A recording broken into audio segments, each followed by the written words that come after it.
Um, this is my video on the codes and conventions of David Fincher films and how I'm going to try and incorporate these ideas, not videos, into my final piece. That's right, we're going to keep going. David Fincher often uses dark tones and sets his films in a dystopian world.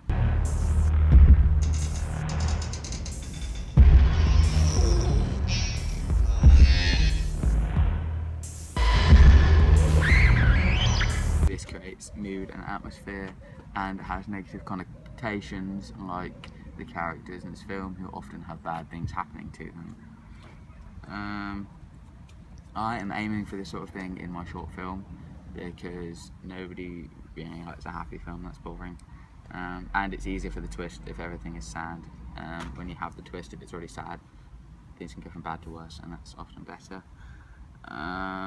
I'm not really a massive fan of David Fincher's pacing. I think his films often drag a bit, like Fight Club and Seven. Like Fight Club is like 2.5 hours long, and that often gets a bit boring. But a director whose pace I do like is Quentin Tarantino, as his films are rarely ever rushed, but they are long films, but also there is never a dull moment in his films.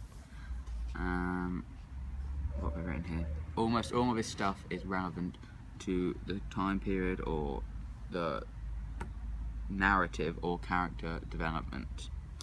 If I was going to take inspiration from my films, I would probably try to combine the pacing of Tarantino, the colouring and editing techniques of Fincher, and my original storylines to hopefully create a drama that focuses on some challenging issues but is quite fast paced, as obviously we only have 5 minutes to film.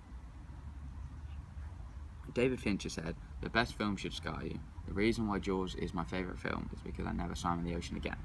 This is what I'm going to try and do in my film, because I don't want to cop out and just use violence and swearing to make a violent film, because that's boring. And you want to create a film that's meaningful and has an eventful storyline, because that's always good.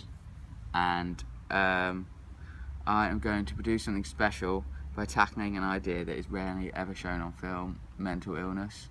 I am going to try and display schizophrenia on my film, which is rarely ever shown on film, and I want to show someone's inner battles. How long has this been going on?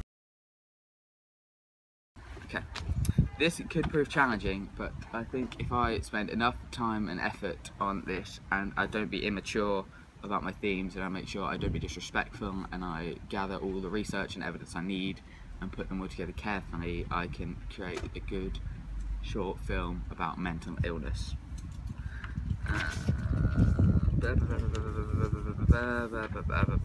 I believe a mature film respects the intelligence of the audience and makes them work things out on their own, because obvious points often betray the narrative. Christopher Nolan is quite good at this, I feel. He will often throw a scene into a film seemingly without explanation and then link it at the end, so when the pieces fit together you can't help but say Christopher Nolan is a genius. Boom, bitches.